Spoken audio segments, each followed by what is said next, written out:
Bundan bir necha yil avval 10 qadam ham yurolmay qolgan Dilfuza opani ko'rish uchun Ohangaronga bordim. Ularning taqdirlariga qiziqsangiz, videoni oxirigacha ko'ring. 2009-yilda shu qandli diabet kasali bilan kasal bo'lib qolganman.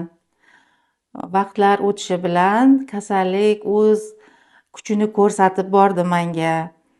2013-yillarga kelib juda ham ahvolim og'irlashib qoldi.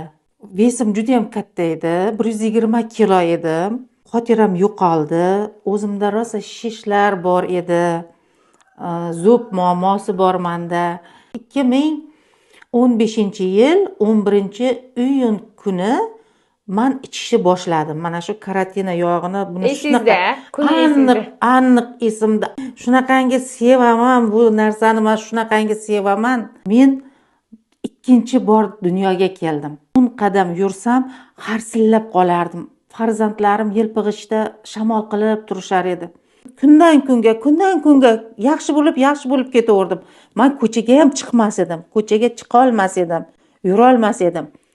Keyin ko'chaga chiqay degan bo'ldim. Ko'chaga chiqsam tanishlarim Dilfuza, nima qilyapsiz? Rosa yosharib ketyapsizmi? Chiroyli bo'lib ketibsiz, o'zgarib ketibsiz deydi.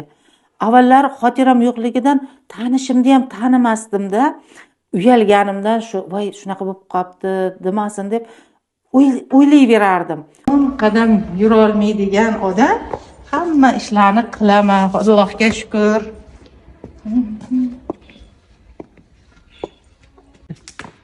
Qoyili. Hozir Dilfuza opani energiyalari ichlariga sig'mayapti. Siz ham ularni doimo yosh va sog'lom bo'lib yurishlarini istasangiz, videoga bitta yurakchani bosib qo'ying.